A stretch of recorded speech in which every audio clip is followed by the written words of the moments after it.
A far cry from walking the halls of Parliament, former politician and now artist Metiria Turei says her work is based around the idea of people of colour in space.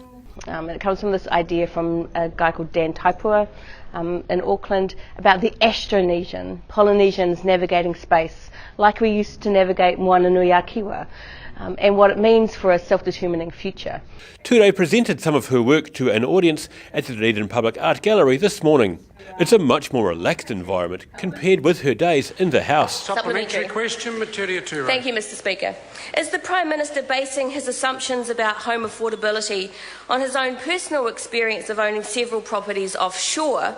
And doesn't that show how staggeringly out of touch he is with young Kiwi families trying to buy a modest 3-bedroom home in Auckland? Staggeringly out of touch. But she says talking about her art is tougher than giving political speeches. Oh, it's much scarier to speak about my art than it is about politics, funnily enough.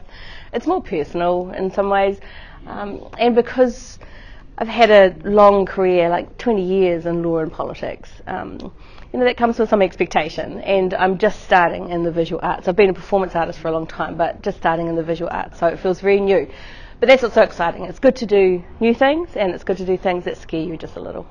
She says her visual artwork tackles issues Indigenous people have been dealing with across the globe for years and putting it into a future context.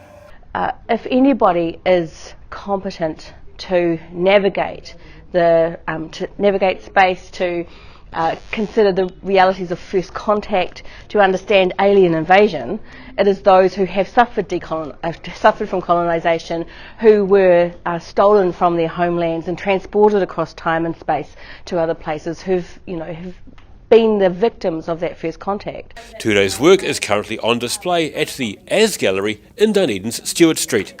In Dunedin, the South Today.